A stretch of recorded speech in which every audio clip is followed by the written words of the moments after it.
শুভ সকাল বন্ধুরা। বাইরে তোমরা দেখতে পাচ্ছ মেঘাচ্ছন্ন একটা দিন। আজকে সারাদিনই বৃষ্টি হবারই কথা রয়েছে।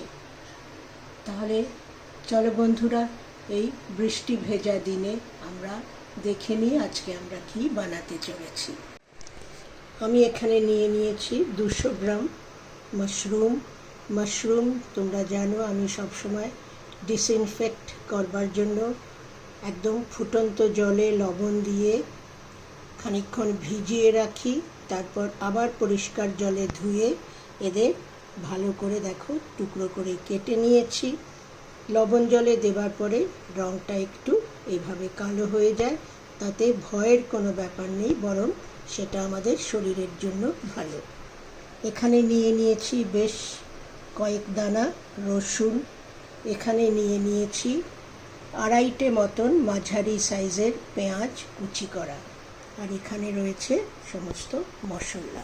তাহলে চলো এবার আমরা রান্নায় চলে যাই। আমি গ্যাসে বসিয়ে দিয়েছি একটা ননস্টিকিং প্যান এবং দেখো গ্যাসটা আমি অন করে দিয়েছি। তাহলে চলো প্রথমে দেখি এর মধ্যে আমরা কি দেব। বন্ধুরা দেখো, সব থেকে আগে আমি দিয়ে দিচ্ছি এই 1 টুকরো বাটার। এবার বাটারটা যাতে জ্বলে না যায় সেই জন্য তার মধ্যে আমি দিয়ে দিচ্ছি সর্ষের তেল। তোমরা চাইলে রিফাইন্ডেও করতে পারো, তাতে কোনো বাধা নেই। 1 টেবিল চামচ মতন আমি তেল দিয়ে দিলাম এবং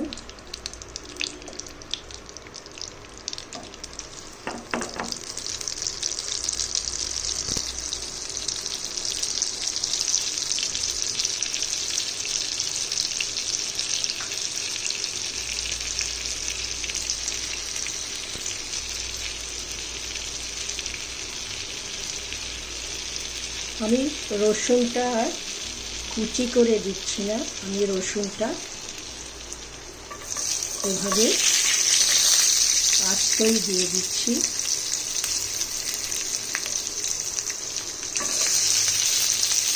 তাতে খুবই ভালো লাগে, মুখেও পড়ে।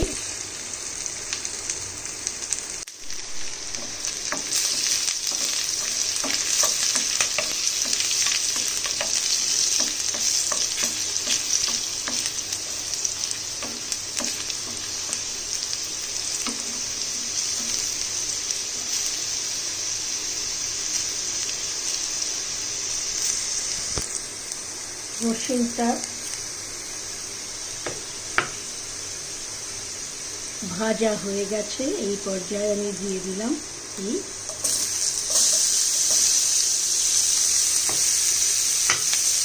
পেঁয়াজ কুচিটা।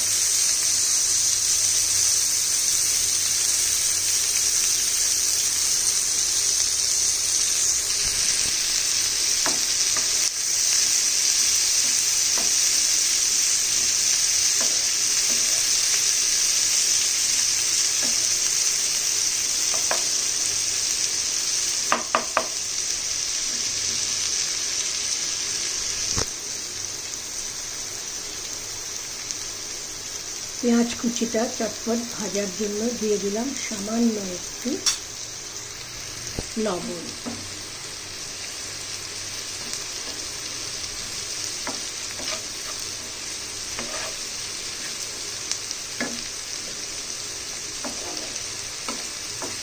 এই রান্নাটা খুবই চটপট হয়ে যায়।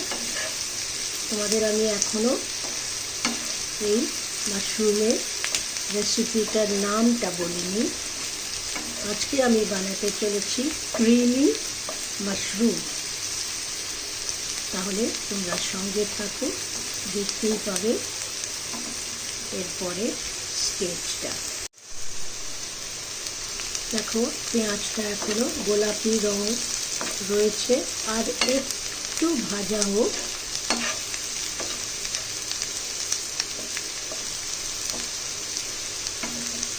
এই পর্যায়ে আমি এই মাশরুমের টুকরোটাও দিয়ে দিলাম এবং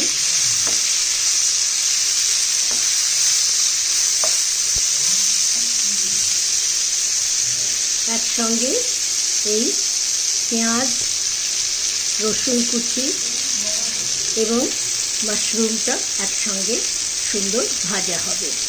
দেখো বন্ধুরা, মাশরুমটাও সুন্দরভাবে পেঁয়াজ রসুনের সঙ্গে ভাজা চলছে। এই পর্যায়ে আমি দিয়ে দিলাম দুটো চিড়ে রাখা কাঁচা লঙ্কা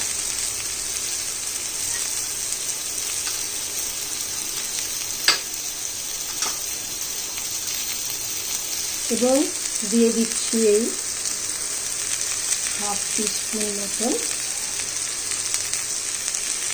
হলুদ এবং দিয়ে দিচ্ছি এই কাশ্মীরি লাল লঙ্কার গুঁড়ো হাফ টিস্পুন। এতে আমি নর্মাল লঙ্কার ব্যবহারটা করছি না।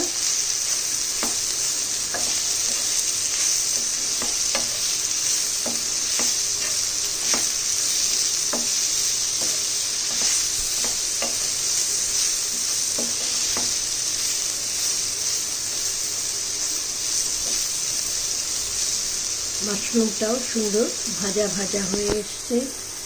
এই পর্যায়ে আমি দিয়ে দিচ্ছি এই সামান্য একটু লবণ।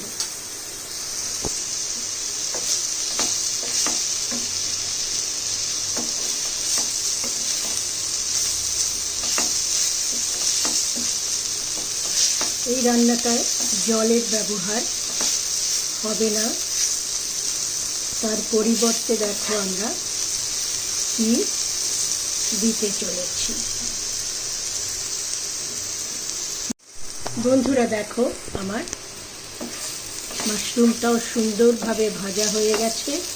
এই পর্যায়ে দেখো আমি দিতে চলেছি আমার এই ঘরে রাখা মালাই। তোমরা চাইলে বাজারের ক্রিম ব্যবহার করতে পারো, কিন্তু আমার যেহেতু বাড়িতেই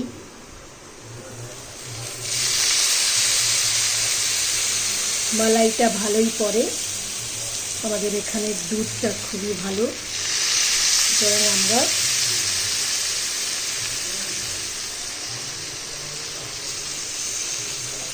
এই মালাইটাই ব্যবহার করলাম।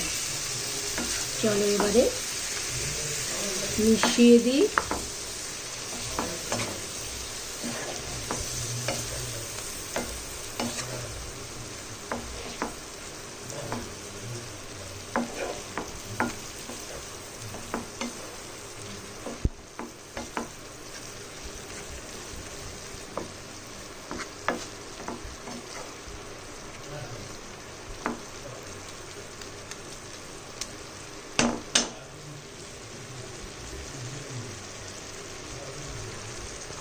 দু মিনিট মতন রান্না হোক।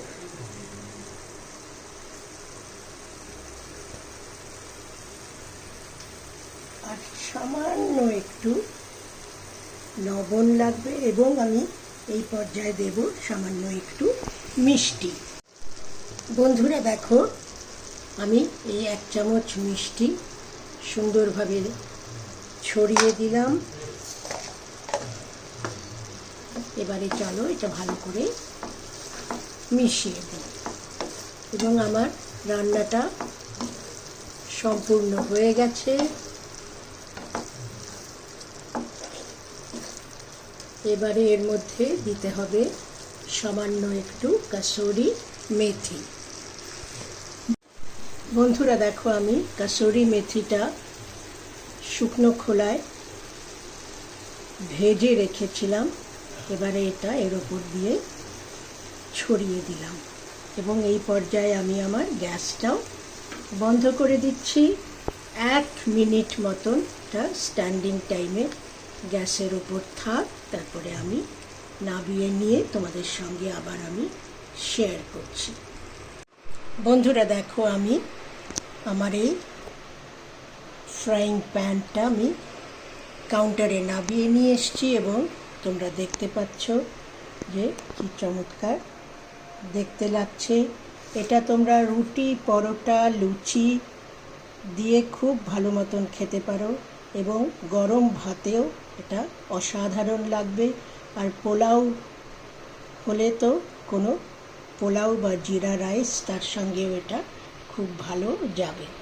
তাহলে বন্ধুরা, তোমাদের কার কেমন লাগলো তোমরা আমাকে একটু কমেন্টস করে জানাবে এবং তোমরা আমার চ্যানেলটাকে সাবস্ক্রাইব করে পাশে থাকা বেল আইকনটা যদি দাবিয়ে দাও তাহলে আমি যখনই কোনো নতুন রেসিপি বানাবো তার নোটিফিকেশন তোমরা পেয়ে যাবে।